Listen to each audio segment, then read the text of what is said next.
Teman-teman, belajar dari cara orang merespon situasi, terutama situasi seperti krisis saat ini, COVID-19 ini, semakin membuat saya yakin sesungguhnya bahwa cara orang merespon itu memang betul-betul ada tiga. Ada orang yang pada situasi atau kondisi apapun, responnya cenderung untuk melihat sisi problem atau masalahnya. Tidak peduli apapun kondisinya, maka mereka akan tetap sibuk mencari sisi negatifnya. Jangankan sesuatu yang benar-benar sulit, teman-teman sekalian. Bahkan pada sesuatu yang menguntungkan saja, mereka itu masih sibuk saja untuk mencari sisi kerugiannya. Mereka itu lebih mudah untuk melihat ancaman daripada peluang. Memang sih pada profesi tertentu, sikap seperti ini itu baik, bahkan bisa menjadi nilai tambah, terutama bagi mereka yang memang harus memiliki kepekaan yang tinggi untuk melihat sebuah persoalan. Tapi bayangkan kalau seandainya pada sepanjang waktu, pada sepanjang hidupnya, mereka menggunakan sikap yang seperti ini. Betapa sempitnya dunia ini bagi orang-orang yang seperti itu, betul tidak? Nah, ada orang yang kedua. Orang kedua ini, mereka cenderung melihat segala sesuatu memang sudah sewajarnya terjadi. Jadi kayak nggak ada sesuatu yang spesial gitu. Dan memang dalam hidupnya orang kayak begini akan cenderung untuk melihat segala sesuatu itu flat aja gitu. Yang menjadi persoalan adalah ketika mereka melihat peluang pun mereka akan menganggapnya juga biasa-biasa saja. Sehingga seringkali orang yang semacam ini cenderung kelewatan peluang. Kalau orang yang pertama tadi itu bisa kehilangan peluang, orang yang seperti ini bisa kelewatan peluang.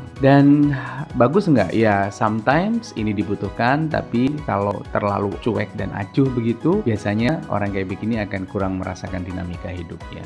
Orang yang ketiga, teman-teman sekalian, adalah orang yang cenderung untuk suka melihat sisi peluang pada setiap situasi. Apapun kondisinya, apapun situasinya, mereka akan selalu melihat bahwa pasti ada peluang di balik itu. Orang kayak begini biasanya ngomong gini, pasti setelah ini akan ada hikmah yang akan kita dapatkan.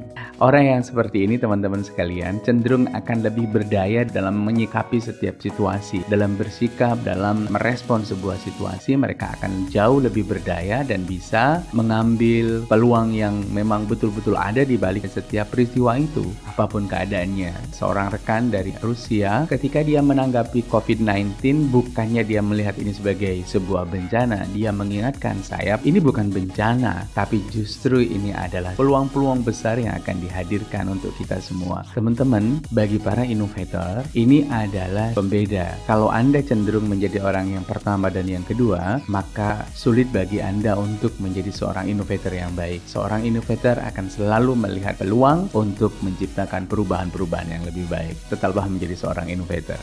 Terima kasih.